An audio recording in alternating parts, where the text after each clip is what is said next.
কৃষিতে বড় পরিবর্তনের পথে বাংলাদেশ। প্রথমবারের মতো চালু হচ্ছে কৃষক কার্ড। পয়লা বৈশাখ টাঙ্গাইলে এর উদ্বোধন করবেন প্রধানমন্ত্রী তারেক রহমান। তার সফর ঘিরে জেলা জুড়ে বইছে উৎসব আমেজ। নিরাপত্তা জোরদার করেছে প্রশাসন। দেশে এখনও ৭০ থেকে ৮০% মানুষ সরাসরি বা পরোক্ষভাবে কৃষির সাথে জড়িত, কিন্তু সেই কৃষকদের বড় একটি অংশ বঞ্চিত সরকারি সুবিধা থেকে।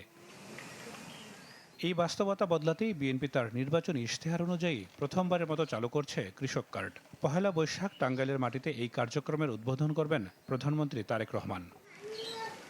শুধু শহর নয়, গ্রামের কৃষকরা তাকিয়ে আছেন এই উদ্যোগের দিকে।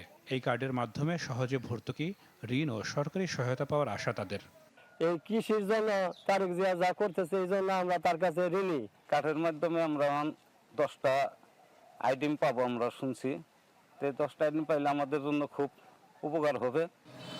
দুর্দান্ত সব ফিচার নিয়ে এলো ক্যাপ্টেন ভিক্টর বাইক। এতে রয়েছে শক্তিশালী রিচার্জেবল ব্যাটারি, ব্লুটুথ এবং এক্সাইটিং মিউজিক।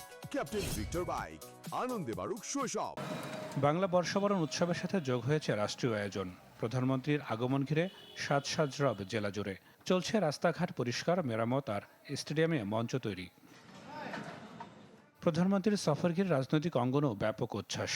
সব প্রস্তুতি শেষ করেছে প্রশাসনও।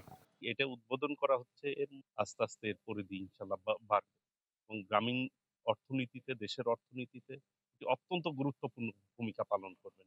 রাস্তাঘাট থেকে শুরু করে পরিষ্কার পরিচ্ছন্নতার সার্বিক যে কার্যক্রম সেটা আমরা ইতিমধ্যে শেষ করে ফেলেছি। আশা করছি মাননীয় প্রধানমন্ত্রীর এই প্রোগ্রামটিকে আমরা সফল করতে পারবো।